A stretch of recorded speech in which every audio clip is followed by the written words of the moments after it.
Magandang araw ka Grace Farming. Sa video po natin ay meron ng bulaklak, namumulaklak na yung ating tanim na kalabasa. Paano lang ho natin tinanim ho yan?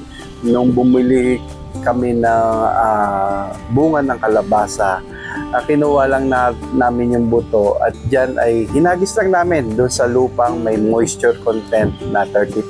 Ang ibig sabihin ho, hindi siya yung basang-basang lupa at hindi rin siya yung tuyong-tuyong lupa.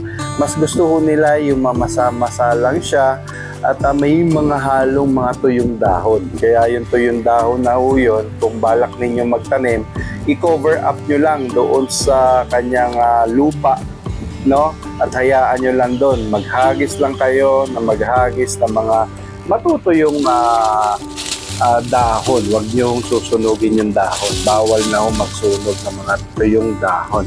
Kaya't nga nasa video naman po natin, malaki na or gumagapang na sa bakod yung ating puno ng kalabasa, no? Kaya napakadali lang tong alagaan. Kung magdidilig po kayo, mas maganda ho yung tinatawag na hugas bigas. Diyan lang ho namin tinatapon yung hugas bigas.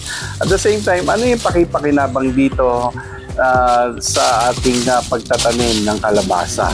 Dalawa ho sa akin.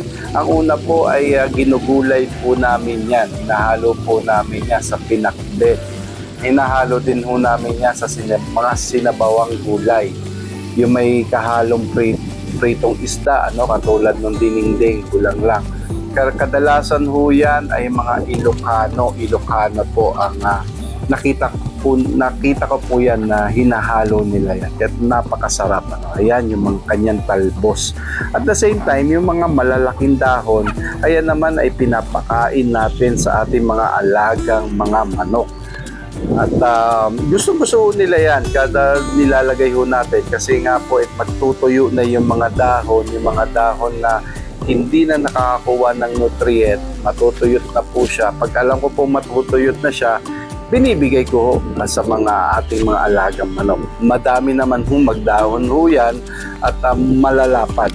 Ayan, sinatsaga lang po ni Mother, no, ng balatan yung ating ipangsasahog ng talbos ng kalabasa sa ating pagkain. Wala pong tapon po, no? At napakaganda po nito. Hindi pa ho siya namumunga pero pakipakinabang na po sa inyong mga bakuran. Nasa bakuran lang yung pwede ninyong isahog at pwede ninyong kainin. Kaya napakaganda ka Grace Farming.